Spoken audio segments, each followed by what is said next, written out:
belas sama sekali, tidak ada belas kasihan untuk orang-orang yang membutuhkan Tuhan Yesus. Mereka gak peduli.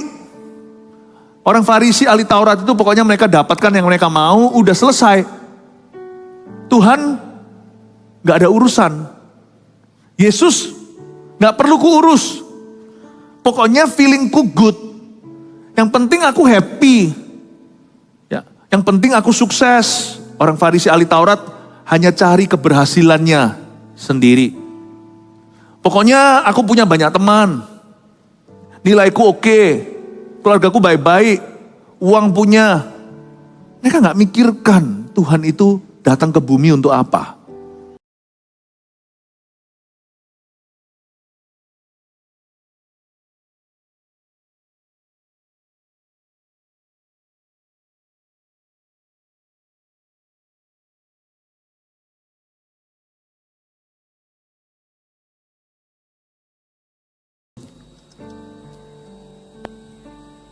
Saya ingat waktu pertama kali saya dengar lagu ini, saya di Kanada, usia teen, masih berumur 18. Dan saya menangis sejadi-jadinya, padahal itu hanyalah presentation atau sebuah persembahan lagu. Hanyalah ada Tuhan tapi di dalamnya.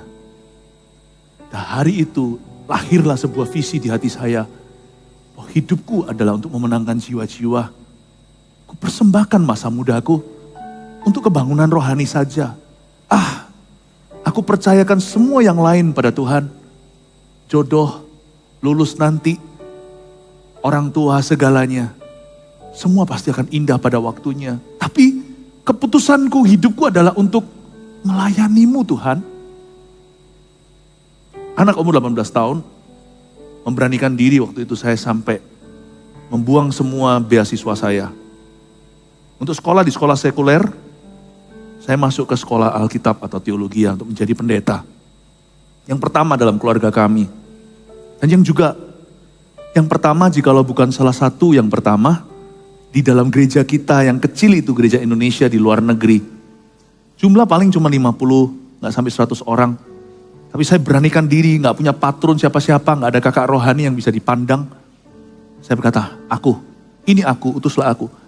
Saya percaya Tuhan tidak harus memanggil kita semua jadi pendeta untuk jadi pemenang jiwa.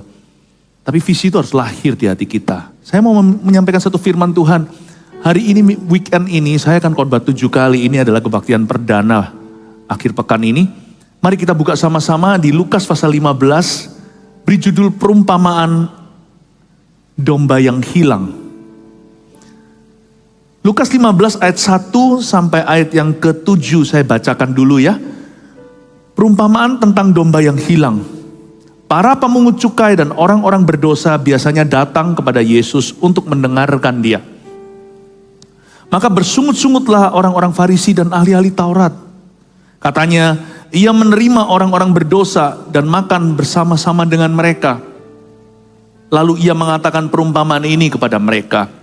Siapakah di antara kamu yang mempunyai 100 ekor domba, dan jikalau ia kehilangan seekor di antaranya, tidak meninggalkan yang 99 ekor di padang gurun, dan pergi mencari yang sesat itu sampai ia menemukannya.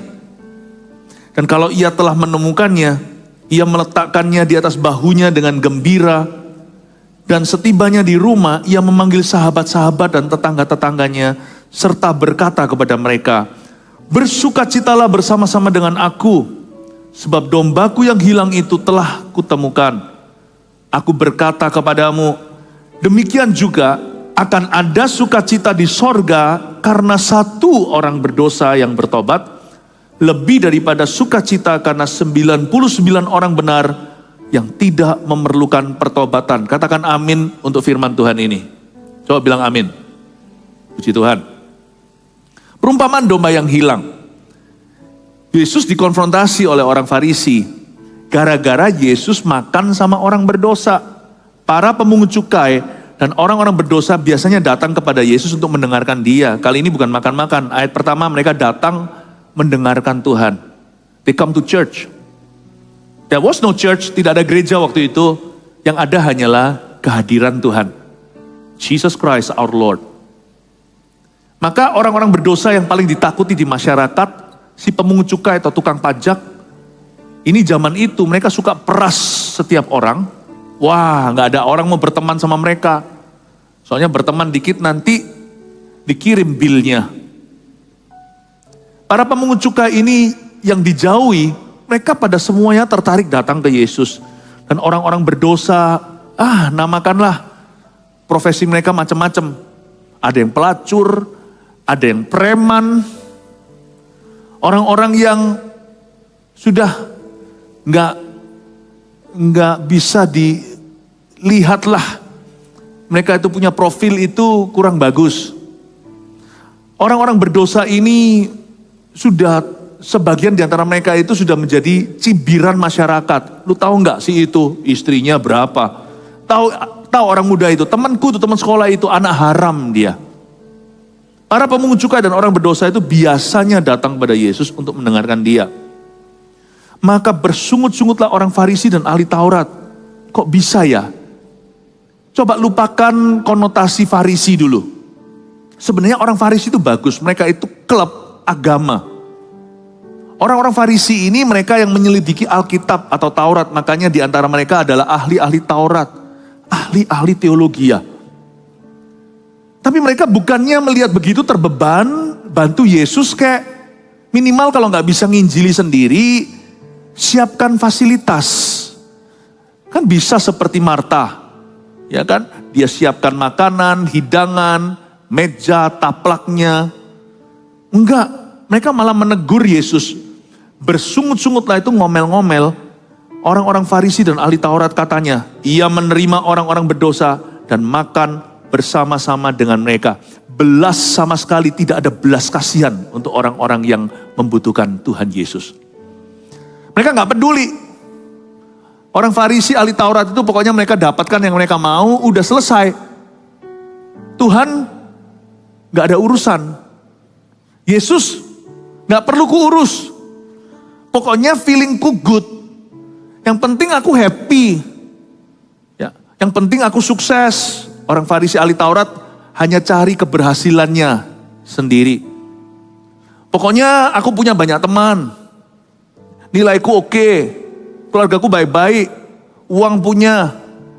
Mereka gak mikirkan Tuhan itu datang ke bumi untuk apa. Maka bersungut-sungutlah orang-orang Farisi dan ahli Taurat, katanya, ia menerima orang-orang berdosa dan makan bersama-sama dengan mereka. Gara-gara Yesus itu turun level ke level orang berdosa untuk menjangkau mereka, gara-gara itu orang Farisi dan ahli Taurat merasa Yesus gak nge-level sama mereka. You know, orang-orang yang mau turun ke jalanan, cari jiwa-jiwa sama Tuhan, gak tentu ditepuki tangan. Jangankan di dunia, di kalangan Farisi, ahli Taurat, di kalangan gereja aja tidak tentu kita dipuji. Malah bisa disalahpahami. Ngapain sih? Lalu orang mulai otak-atik motivasi kita. Kenapa sih dia lakukan itu? Atau semi paksa-paksa? Pastilah. Orang Farisi ahli Taurat itu bukannya berbelas kasih, mereka malah menghakimi. Gak tanggung-tanggung yang dihakimi adalah Yesus. Sekarang Yesus gak bisa dihakimi. Karena Yesus tidak hadir secara fisik.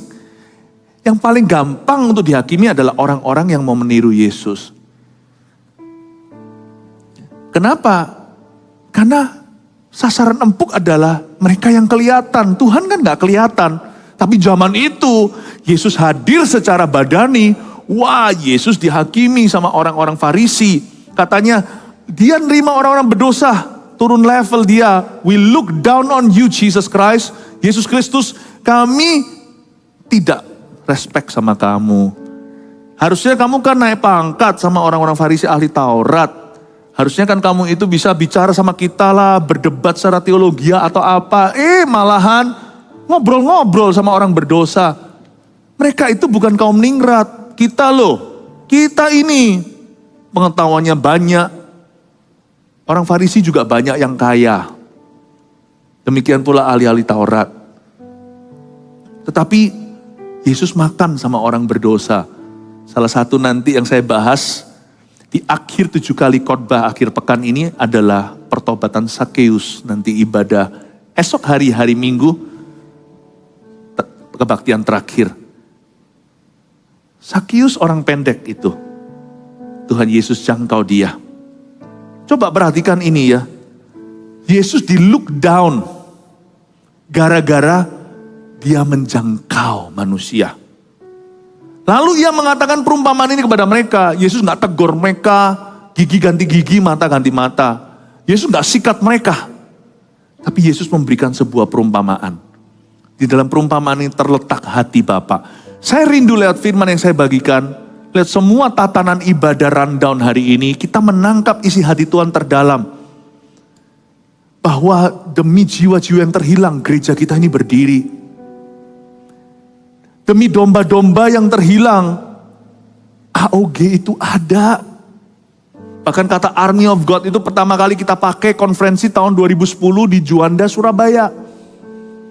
Itu tempat landing dan take off-nya pesawat itu kita ada di situ, di luar, di apron atau tempat landasan. Wow, jiwa-jiwa datang puluhan ribu. Puluhan ribu beneran datang di situ, semua terdokumentasikan. Lalu ketika melihat begitu banyak jiwa yang terhilang itu, saya berpikir bahwa anak-anak muda harus diberi nama Army of God. Bukan berperang dengan senjata duniawi, tetapi dengan senjata kasih. Bahwa kita ini bukan hanya ikut-ikutan, kita ini punya misi seperti tentara jikalau dikirim kemana. Tuhan juga punya pasukan, tapi senjata kita bukan melawan darah dan daging. Senjata kita melawan roh-roh jahat di udara. Kita fighting, pakai kekudusan, pakai kebenaran, pakai kasih. Ya. Penting sekali bahwa kita ini semuanya adalah bala tentara sorga yang Tuhan tinggalkan di bumi. Tujuan kita adalah untuk menjadi pemenang jiwa, penjala manusia. Tahun 2010 itu saya namakan pemuda pelajar kita Army of God.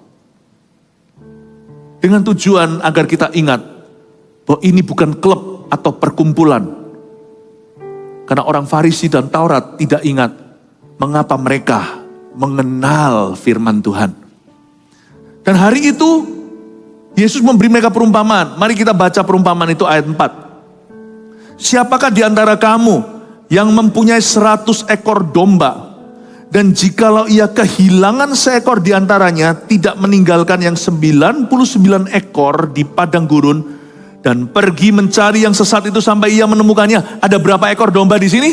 100. Perumpamaan Tuhan mudah diingat, 100%. Tapi dari 100%, hanya ada 1% yang sesat, yang masih terhilang. Yesus meninggalkan 99.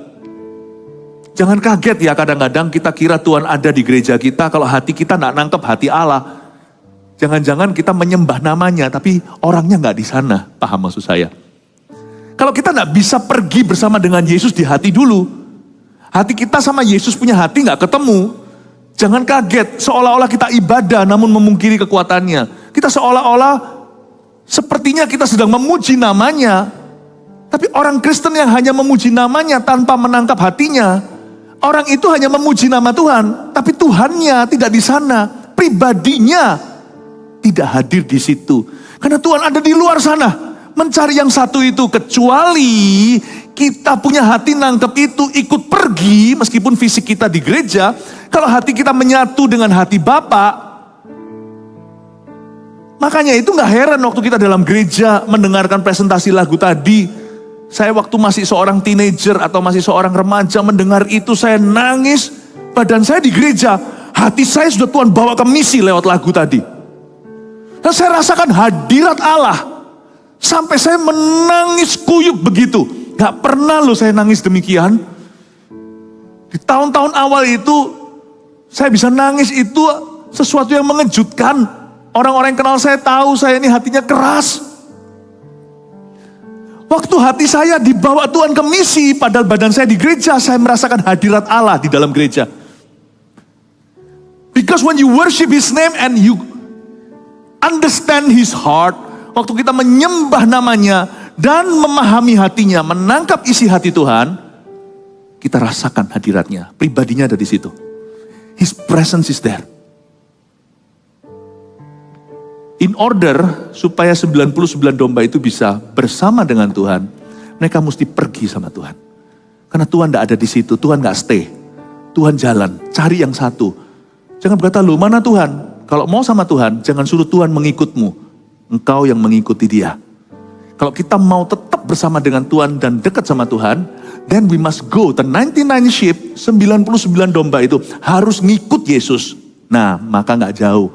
Kalau mereka berkata, "Gak mau yang cari jiwa biarkan pendeta, yang cari jiwa biarkan kakak-kakak rohaniku, yang cari jiwa biarkan si itu, yang cari jiwa biarkan Yesus sendiri." Nah, Yesus sudah mati kok masih disuruh nyari jiwa sendiri, kan harus kita yang pergi memberitakannya.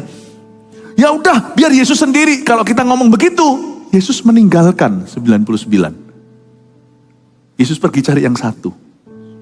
Satu-satunya cara ikut sama Yesus, yang ngikuti Yesus.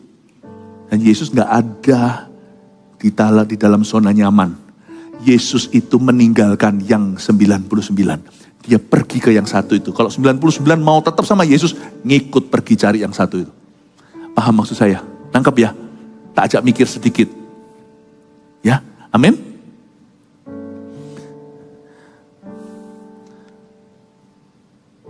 Ayat 4, coba saya jelaskan lagi ayat ini. Siapakah di antara kamu yang mempunyai 100 ekor domba, dan jikalau ia kehilangan seekor di antaranya, tidak meninggalkan yang 99 ekor di padang gurun, dan pergi mencari yang sesat itu sampai ia menemukannya.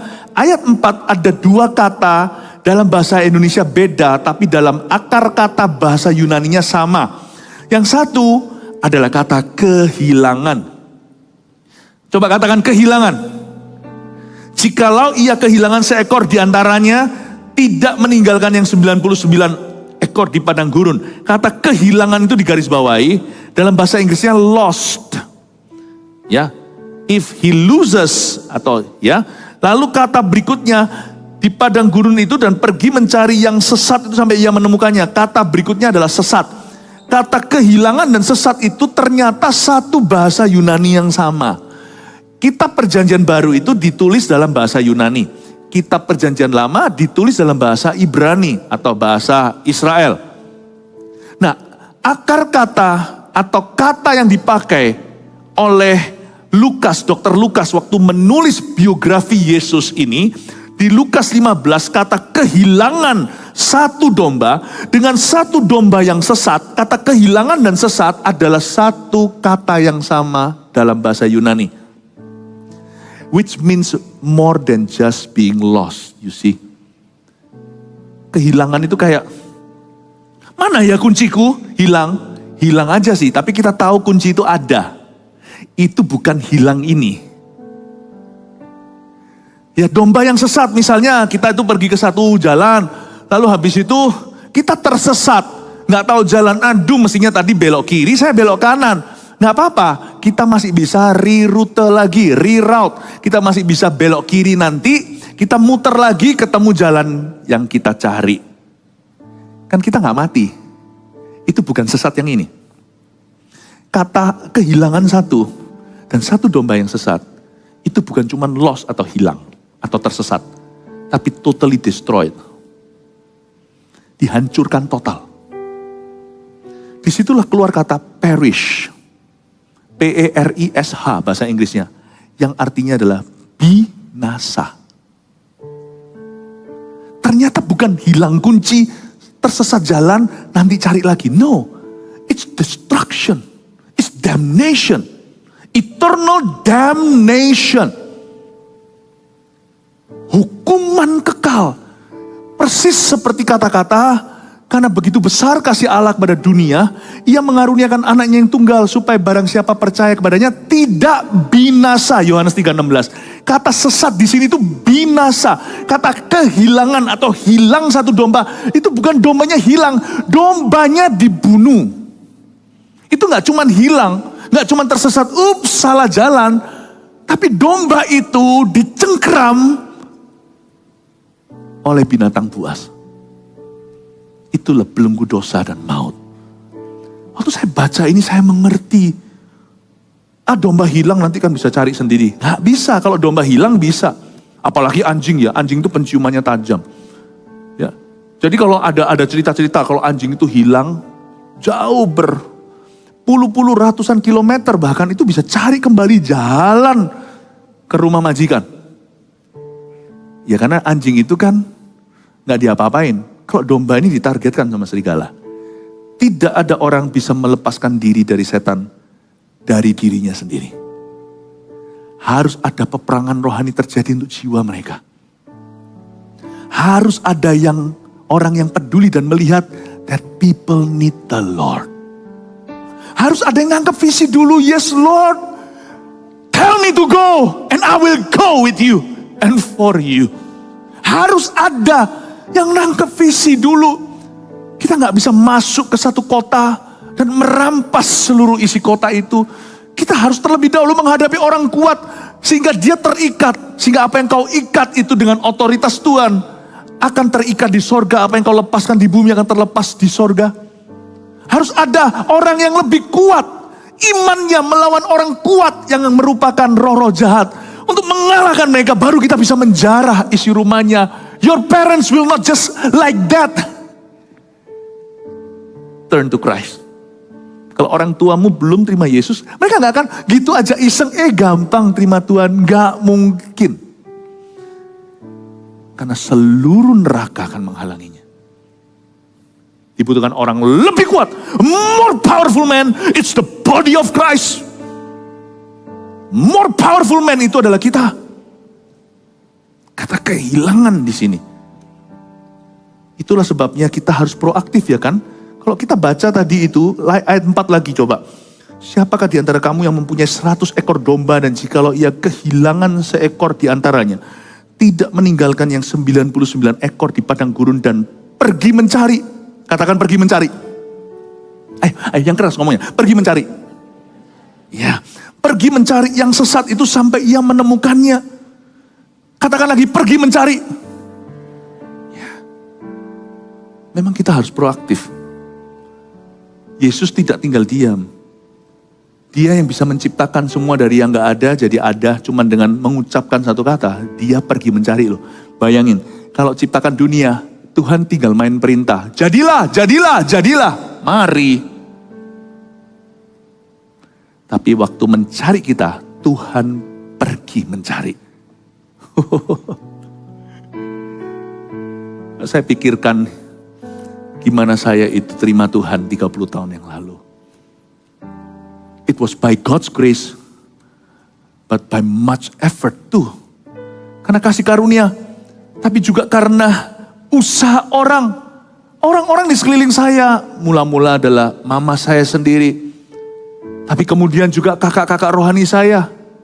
Mereka mendoakan saya, berusaha aja saya ke gereja, on and off 2 tahun, mau-mau, gak mau, ogah-ogahan.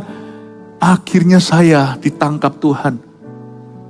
Ada orang-orang yang pergi mencari. People who seek out for me deliberately. Orang-orang yang mencari saya secara sengaja. Ayat 5, dan kalau ia telah menemukannya, ia meletakkannya di atas bahunya dengan gembira. Dan setibanya di rumahnya, ia memanggil sahabat-sahabat dan tetangga-tetangganya, serta berkata kepada mereka, bersukacitalah bersama-sama dengan aku, sebab dombaku yang hilang itu telah kutemukan. Saya kembali menyelidiki kata gembira di sini, ayat 5, dan kalau ia telah menemukannya, ia meletakkan di atas bahunya dengan gembira. Kata gembira di sini adalah riang gembira, cheerful. Bukan cuman gembira di hati diam-diam, cheerful. Kelihatan senyum di wajahnya. Disitulah keluar bahasa Indonesia riang gembira. Kalau gembira hanya perasaan. Kalau riang gembira itu sudah ekspresif. Nggak bisa disembunyikan. Lalu senyum ketawa sampai orang sekeliling kita bilang begini. Kenapa kamu hari ini so happy? Kenapa kamu happy banget sih? Ayo dong cerita dong. Why are you so happy? Nggak bisa sembunyi. Ketawa-ketawa sendiri. Kenapa? Ayolah cerita. Penasaran nih. Kenapa kok ketawa-ketiwi? Kenapa kok senyum-senyum?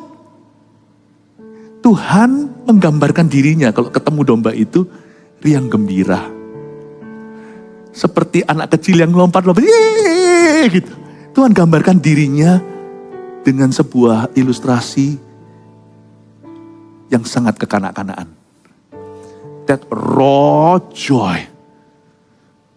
That happiness yang mentah. Riang gembira. Enter God's joy. Masuklah dalam sukacita Allah. Tahu nggak pepatah yang akan diucapkan bagi orang-orang yang akan selesai sampai garis akhirnya? Masuklah ke dalam sukacita Bapakku. Enter my Father's joy. That joy is riang gembira ini. That joy. Tahu nggak? Saya dari sejak saya masih umur belasan, waktu saya diselamatkan oleh Tuhan. Gak perlu saya khotbah. Saya khotbah itu baru nanti-nanti, terakhir-terakhir, ujung-ujungnya. Pelayanan saya gak langsung khotbah mimbar, enggak. Tapi yang saya nanti-nantikan setiap kali ibadah adalah altar call-nya. Tiap ada altar call gitu ya, selalu akan menetes tears of joy on my face. Di wajah saya itu selalu akan menetes yang namanya air mata, bukan sedih, air mata happy. Saya itu bisa di belakang, dulu saya itu di bagian FOH. Saya bagian yang ngatur mixer-mixernya. Tahu-tahu sedikit lah ya, karena mereka gak punya pilihan, gereja kecil semua volunteer. Jadi kita anak-anak muda yang gak ngerti apa-apa, kita belajar. Di belakang situ saya dengan seorang teman saya, yang khotbah adalah pendeta saya. Ketika dia tanya siapa di sini mau terima Tuhan, maju satu tuh, saya nangis di sebelah situ, saya happy sekali. Enter God's joy. Enter God's joy. Gereja bukan tempat untuk kita jaga image. Karena di gereja kita tidak boleh alim. Sedangkan di hidup aja kita nggak alim kok.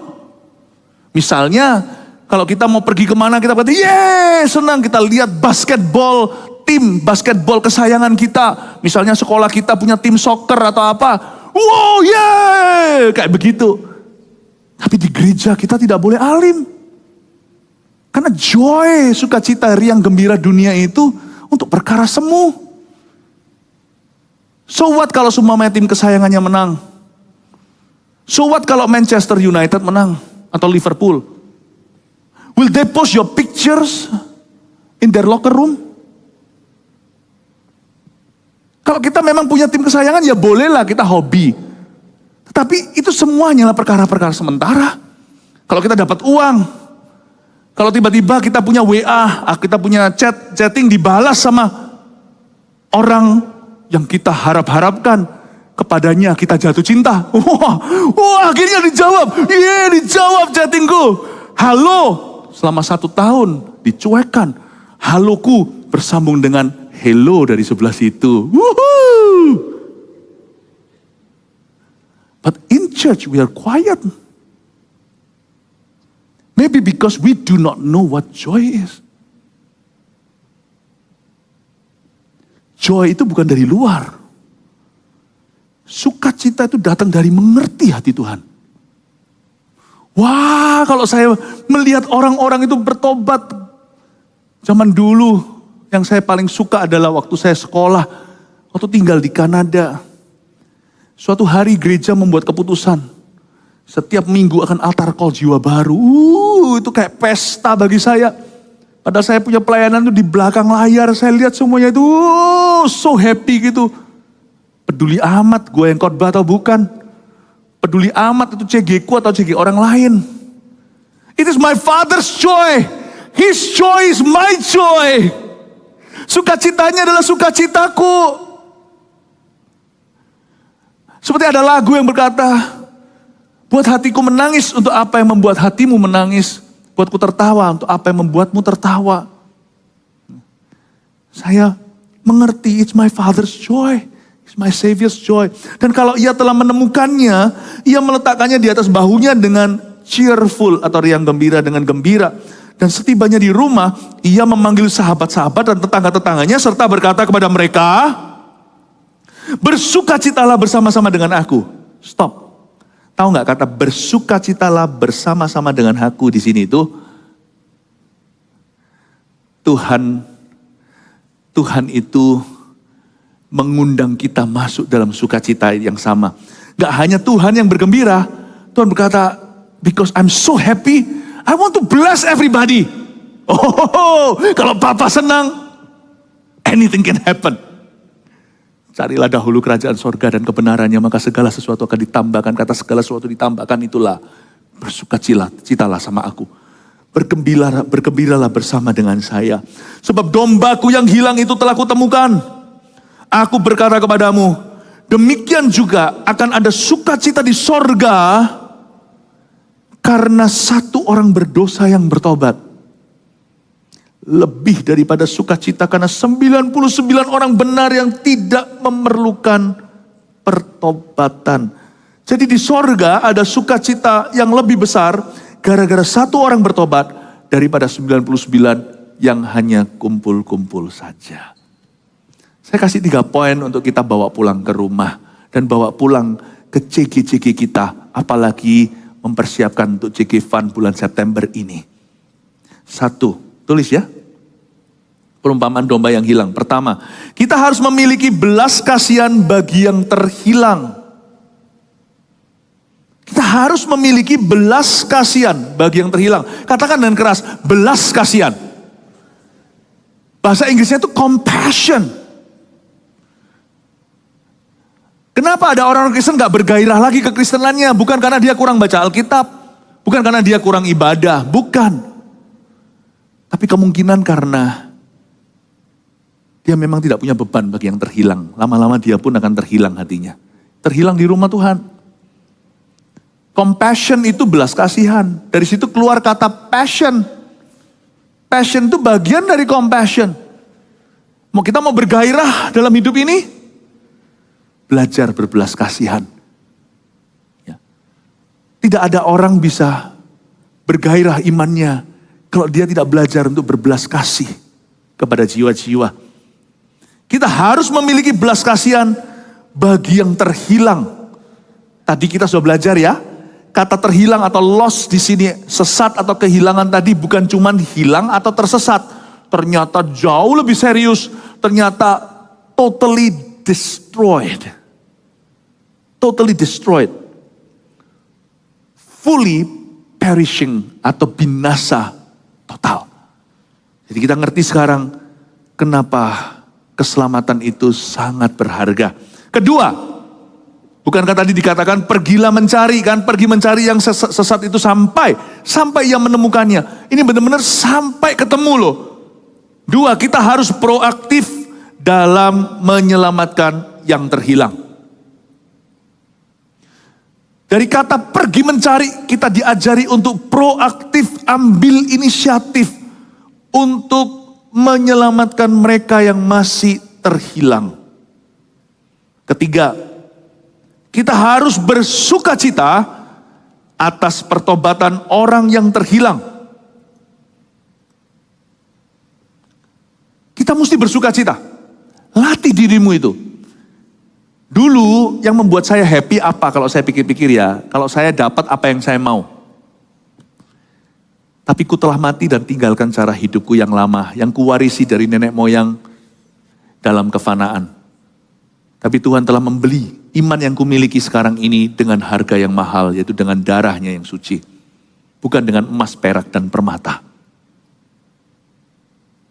Saya berubah. Hidupku bukannya aku lagi sekarang, tapi Yesus dalamku. Waktu saya sebelum bertobat, what motivated me? Coba pikir. Kira-kira apa yang memotivasi kita ya? Coba kita renungkan. Kalau kita dimotivasi sama uang berarti kita adalah hamba uang. Misalkan, kita melakukan apa-apa harus ditips. Kalau nggak ditips, kita nggak akan melakukan. Ya nggak apa-apa kalau memang itu pekerjaan. Saya ngerti ada orang-orang misalnya yang kerja di restoran, itu bergantung dengan tipsnya. Di negara-negara tertentu seperti di Amerika, tipsnya itu gede. Bisa sampai 18-20% kalau malam hari dinner. Kita nggak boleh pelit kalau kita memang berani makan di sana, di restoran, ya kita berani kasih tipsnya karena mereka hidup dari tipsnya. Gajinya nggak seberapa. Nggak apa-apa sih orang ditips. Tapi ada hal-hal tertentu tuh nggak bisa ada uang di antaranya. Misalnya, jika ada orang jatuh dompetnya, pluk. Itu nanti saya ambil dompet dibuka. Wow, ternyata di dalamnya ada kartu-kartunya, ada jutaan rupiah. Itu nanti dikembaliin, saya dapat imbalan atau tidak, saya tetap harus kembaliin. Kalau sampai uang menjadi motivasi saya, untuk saya mengembalikan atau tidak saya kembalikan, berarti saya hamba uang, saya bukan hamba Tuhan. Saya harus kembalikan karena saya takut akan Allah. Kalau dari saya dapat imbalan, biasanya kalau memang itu dompet dia, saya nggak akan mau imbalan. Dari dulu itu haknya kok. Itu sudah tugas kemanusiaan. Jangan bilang ketuhanan. Manusia aja harus tahu diri. Kalau itu bukan milikmu, kembalikan itu. Saya pernah sekali jatuh sesuatu gitu ya, ketinggalan sesuatu pas lagi makan waktu saya pelayanan di Jepang. Itu waitressnya. Ya penjaga toko itu lari itu kira-kira berapa ratus meter untuk kejar saya. Kalian tahu kan orang Jepang kan kecil-kecil gitu, jalannya pendek. Saya sekali jalan gitu dia 4 langkah. Saya jalan 10 langkah dia sudah 40. Dia perlu 40. Jadi dia kejar. Kembalikan ke saya. Saya kasih dia tips. Dia bilang, nggak mau. Makanya Jepang maju. Sekarang I'm asking you, what motivates you? Does money motivate you? Atau apa? Kalau pengakuan manusia itu memotivasi kita, what motivates you? Saya belajar sesuatu ketika saya kenal Yesus. Saya semakin hari semakin mengerti perubahan yang terjadi di dalam diriku itu sebenarnya gak kelihatan. Terjadi di alam motivasi. Before I knew Christ, I motivated me. After I knew Christ, setelah saya kenal Kristus, God motivates me. Compassion, belas kasihan itu memotivasi hati saya. Kalau Tuhan tergerak, saya bergerak. Kalau Tuhan ingin sesuatu, Tuhan rindu, Tuhan happy, saya mau ke situ. Itu perbedaannya sebelum dan sesudah aku terima Tuhan. Sebelum dan sesudah terima Tuhan, nama saya tetap sama. Birth certificate saya tidak berubah, sertifikat kelahiran. Hidung saya tetap yang begini. Badan saya nggak berubah ya demikian. Apa yang berubah adalah motivasi hatiku. Sejak hari aku terima Yesus, Yesus ada di center atau berada di tengah. Dia duduk di tahta. Dahulu kala di hati saya yang duduk di tahta adalah Filimantova. Tapi dia sudah dilengserkan sama Yesus, sekali-kali dia mau naik lagi ke situ. Tapi selalu dikalahkan sama Roh Kudus setiap pagi. Mulai hari ini, Jesus always motivates me. And his compassion above all, di atas segalanya, belas kasihan Yesus yang paling menggerakkan hatiku. Setiap kali Tuhan berbelas kasih, saya mau serahkan diri. Saya tahu itulah perubahan orang-orang yang percaya kepada Tuhan. Makanya itu nomor 3 tadi, kita harus bersuka cita. Karena di sini Yesus berkata dalam perumpamaan, bersukacitalah with me. Bersama-sama dengan aku, bersukacitalah for me. Waktu Tuhan berkata bersukacitalah bersama-sama dengan aku, Tuhan hanya bicara, maksud Tuhan bukan hanya, kamu senenglah, seneng-seneng yuk sama saya. Bukan, tapi bisa gak kamu seneng untuk saya? Can you be happy for me? Can you be happy for me? Saya berkata, Tuhan, of course, tentu. You've given everything for me. Kau sudah memberikan segala-galanya untuk saya. Masa saya gak bisa happy untuk Tuhan? Itulah sebabnya visi untuk jiwa-jiwa ini melekat di dada saya. Dan saya akan bawa sampai kuburan. Why? Because I owe it all to Jesus. Karena saya berhutang selama-lamanya kepada Tuhan. Perumpamaan domba yang hilang ini mengajarkan kepada kita 3 poin sederhana. Saya ulangi lagi. 1, kita harus memiliki belas kasihan bagi yang terhilang. 2, kita harus proaktif dalam menyelamatkan yang terhilang. 3, kita harus bersuka cita atas pertobatan orang yang terhilang. Sebentar lagi kita akan masuk ke CG Fund. Saya dorong kalian semuanya. Di tahun mimpi dan penglihatan ini, daripada kita melihat mencari-cari mimpi dan penglihatan apa untuk kita saja, kenapa kita tidak minta sama Tuhan, Lord give me a vision. Someone that you will save through me very soon. Kita minta sama Tuhan, kasih aku Tuhan, kasih aku satu mimpi dan penglihatan. Siapa orang berikutnya yang hendak kau selamatkan melalui kesaksian hidup saya. Coba minta sama Tuhan. Saya bahkan dorong, di sini kalau ada CGL, coba saya tanya di sini mana CGL-nya, angkat tangan. CG leader, angkat tangan dengan bangga. CG leader, ya iya puji Tuhan. Bisa jadi loh, di setiap CG, ambil waktu gak usah banyak-banyak. Doa syafaat tuh gak usah panjang.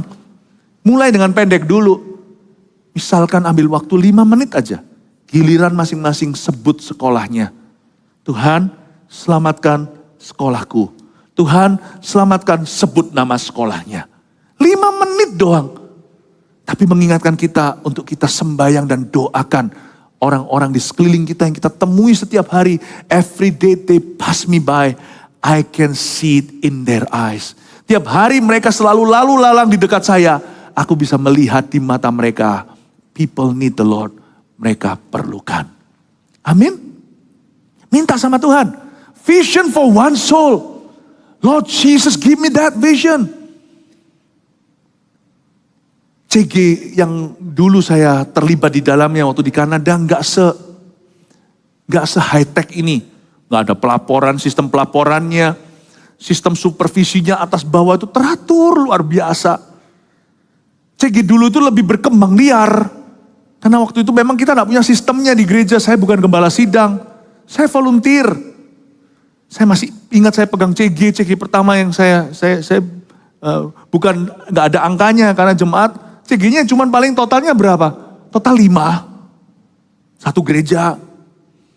Kasih nomor 1, 2, 3, 5, 4, 5. Tambah sedih. Kok cuma 5 saja?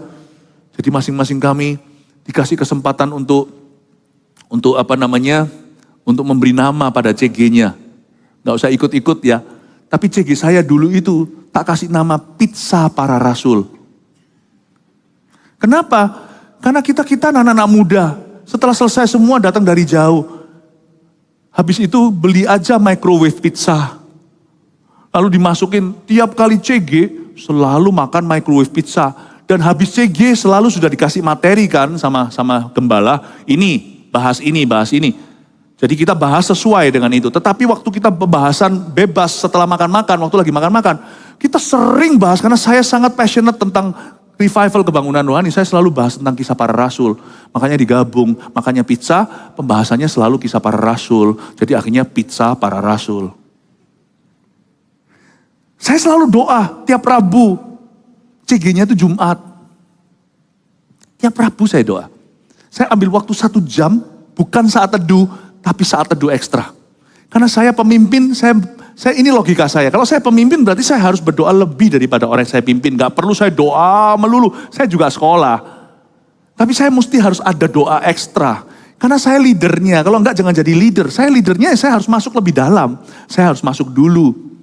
Jadi saya ngambil waktu, Rebu saya gak kemana-mana. Saya di rumah saya jam sekian sampai jam sekian. Ya setelah saya makan, sebelum makan biasanya jam 6 sampai jam 7. Saya doa. Dan waktu doa itu saya minta visi sama Tuhan.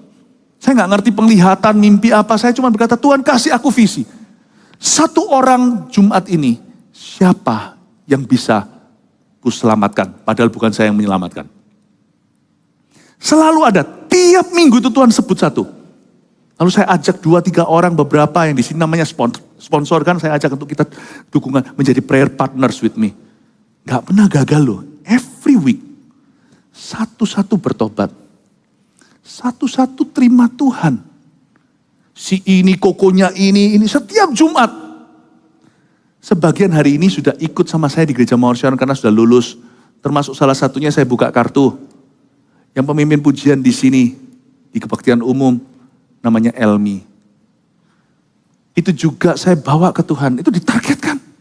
Pembicaraan, tidak berdebat. Yang penting kita pakai cara yang santun. Yang penting kita pakai kasih. Pakai apa? Pakai apa? Jangan jelek-jelekkan agama. Jangan pakai roh menghakimi. Pakai kasih aja. Beritakan kebenaran. Nanti Tuhan yang akan tuntun mereka sendiri untuk melihat kesalahan mereka di mana. Kita beritakan kebenaran, pakai kasih, ditopang doa di balik layar. Tuhan celikan dan Tuhan insafkan. Udah, saya nggak masuk perdebatan. Saya ajak, kalau mereka belum mau misalkan, maka saya akan berkata sama anak muda yang saya coba jangkau, saya berkata nggak apa-apa, oke. Saya tinggalkan dia, tapi saya tetap doakan. Langsung saya akan selanjutnya jangkau orang-orang yang lebih ready. Kalau ada orang yang masih mengeraskan hati, saya akan bicara lagi, saya akan berusaha, saya doakan. Tapi setelah itu, saya berkata, Tuhan, waktunya belum tiba, ini belum matang. Saya doakan hari ini taburan. Nanti kemudian hari tuayan. Tapi ada selalu Setiap pintu tertutup, ada pintu lain terbuka. Selalu ada jiwa berikutnya yang sudah siap dituai oleh Tuhan. Setiap minggu loh. CG yang saya pimpin itu 1, lalu jadi 2, lalu jadi 3, jadi 4. 1 gereja cuma ada 5 CG, 4 itu CG saya. Itulah permulaan saya jadi CG tanpa tahu di mana mulai dari mana. Jiwa-jiwa satu-satu bertobat. Beberapa hari ini ada di gereja Mawar Sharon. Gak cuma orang-orang yang tampil di depan. Beberapa jadi jemaat, beberapa hari ini jadi CGL, beberapa jadi orang-orang yang pernah saya menangkan di Vancouver, Kanada. Saya dorong kalian semuanya seperti Yesus pergi mencari yang terhilang. Amin. Siapa sih rindu untuk dipakai Tuhan? Berikan tepuk tangan untuk Tuhan Yesus.